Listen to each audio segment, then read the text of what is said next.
The bondholder group said the negotiations would be consistent with the parameters of an IMF program and the targets specified as the IMF program targets. The bondholder group, through its steering committee, stands ready to engage quickly and effectively with the Sri Lankan authorities to design and implement restructuring terms that would help Sri Lanka restore debt sustainability and allow the country to regain access to the international capital markets during the IMF program period. The bondholder group understands that the IMF program's debt sustainability targets are identified as reducing the ratio of public debt to GDP to 95% by 2032, limiting the central government's annual gross financing needs to GDP ratio to 13% in the period between 2027 and 2032, and central government annual foreign currency debt service at 4.5% of GDP in every year between 2027 and 2032, and closing of the external financing gap. The bondholder group noted that the finalization of an agreement will also be subject to the satisfaction of the following conditions. The central government's domestic debt,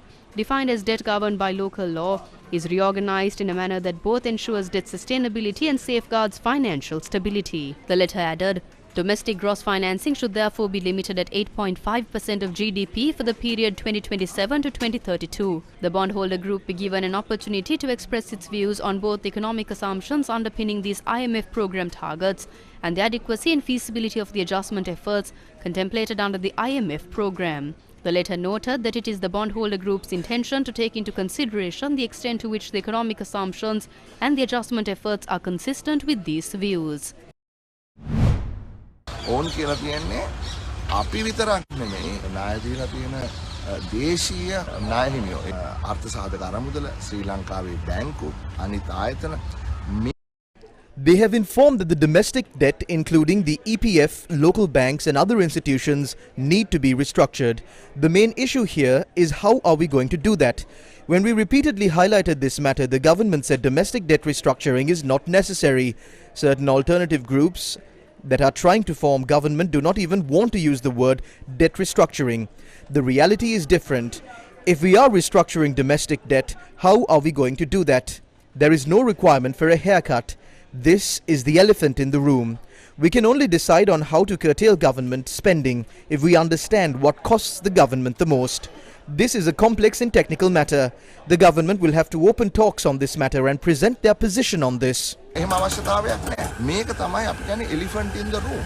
මොකද රජයේ වියදම් කොච්චර දුරට අඩු කරගන්න පුළුවන්ද කියන එක අත වශයෙන්ම තීරණය කරන්න වෙන්නේ රජයේ ලොකුම වියදම මොකක්ද කියන එක පිළිබඳව හොඳ අවබෝධයක් ලබා ගත්තොත් පමණයි.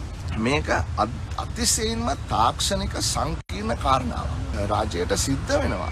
දැන් මේ සම්බන්ධයෙන් කතිකාවතක් ආරම්භ කළා සාකච්ඡා කරලා පරිශන තියෙනවා බලලා විශේෂඥයන් සමග සාකච්ඡා කළා ඉදිරිපත් කරන්න ඔවුන්ගේ මතය මොකක්ද කියලා. Chinese Foreign Ministry spokesperson Mao Ning has responded to the comments made by Victoria Noland, who claimed that what China has offered in terms of debt restructuring and relief is not enough. Chinese Foreign Ministry spokesperson Mao Ning responded to journalists at a regular press conference on Thursday and said, quote, rather than jabbing fingers at China's close cooperation with Sri Lanka, the US might as well show some sincerity and actually do something to help Sri Lanka weather through current difficulties. End quote. She added what was said by the US side does not reflect the truth. She went on to note that Export-Import Bank of China has already provided Sri Lanka with a letter to express support for its debt sustainability, and Sri Lanka has responded positively and thanked China for that.